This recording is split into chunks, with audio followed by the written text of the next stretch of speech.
విదేశాల నుంచి అనేక కంపెనీలను తీసుకువచ్చి మన రాష్ట్రాన్ని అభివృద్ధి బాటలో నడిపిస్తున్న యువ నాయకులు మంత్రి లోకేష్ అని ఎమ్మెల్యే గుమ్మనూరు జయరాం కొనియాడారు.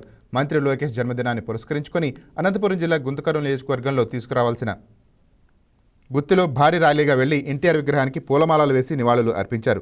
అనంతరం టీడీపీ కార్యాలయంలో కేక్ కట్ చేశారు. విద్యా వ్యవస్థలో అనేక మార్పులు తీసుకువచ్చిన ఘనత లోకేష్కి దక్కుతుందని తెలిపారు.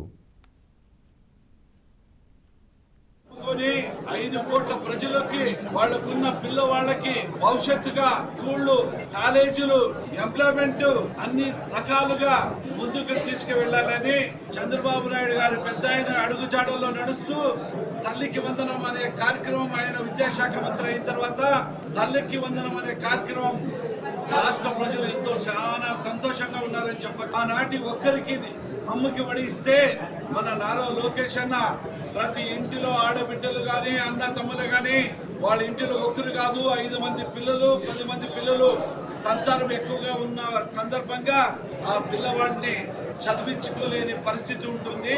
చంద్రబాబు నాయుడు గారు పెద్దాయన మీరు ఖచ్చితంగా ఎంతమంది పిల్లలు ఉన్నా కూడా మనము తల్లికి వందనం ఇస్తామని చెప్పి రాష్ట్రంలో ఉన్న ప్రతి నిరుపేదలకి చదువు నేర్పించిన ఘనత మన ముఖ్యమంత్రి తనయుడు నారా లోకేష్ అన్న గారికే దక్కుతుందని చెప్పి ఈ సందర్భంగా మనం చూస్తున్నాం.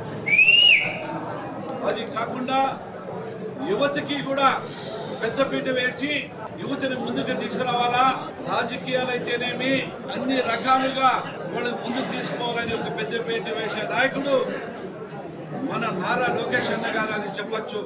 అందరినీ కలుపుకొని 5 కోట్ల ప్రజలకి వాళ్ళకున్న పిల్లవాళ్ళకి భవిష్యత్తుగా స్కూళ్ళు, కాలేజీలు, ఎంప్లాయ్మెంట్ అన్ని రకాలుగా ముందుకు తీసుకువెళ్లాలని చంద్రబాబు నాయుడు గారు పెద్ద ఆయన అడుగుజాడల్లో నడుస్తూ